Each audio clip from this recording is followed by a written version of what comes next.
My name is Nigel and this is Izzy.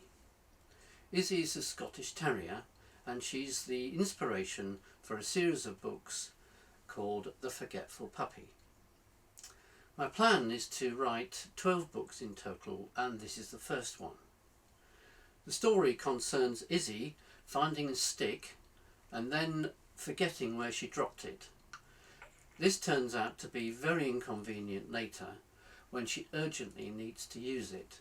Each book about Izzy is set in every month of the year and has seasonal references. This book is set in the autumn month of October. Like Izzy, every dog has their own special character.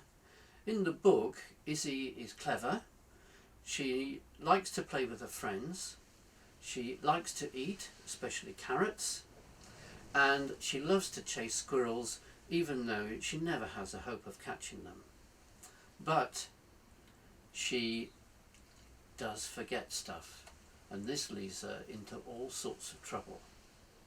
The stories are focused purely on Izzy and her friends, living in a world of humans, but people are rarely involved directly in the stories. I've created a fictitious world where Izzy and her pals live. It's a small village I call Boxingford. It nestles in a valley surrounded by rolling countryside just a few miles north of the coast. My creative process starts with a memory of something funny that Izzy did. I build the story around the incident and work in her friends Bailey, the golden doodle, and other real-life dogs that Izzy knows. I start with a rough pencil sketch to create the scene. From the rough sketch, I then draw again in pencil the full-size illustration. When I'm happy with it, I trace the pencil drawing with a fine black pen onto translucent paper.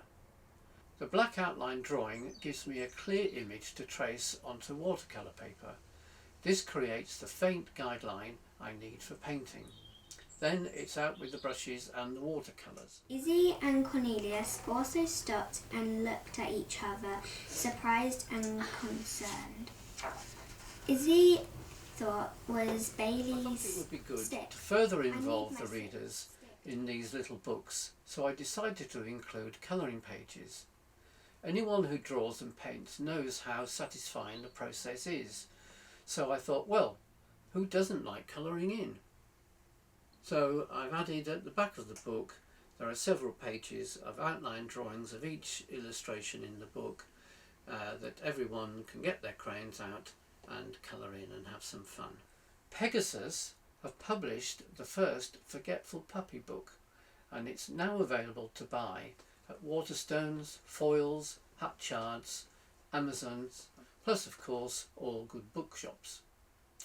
Just as a taster, this is the cover of the next book in the series, and this time it's set in June and concerns treasure. I hope you enjoy my books featuring Izzy the Forgetful Puppy.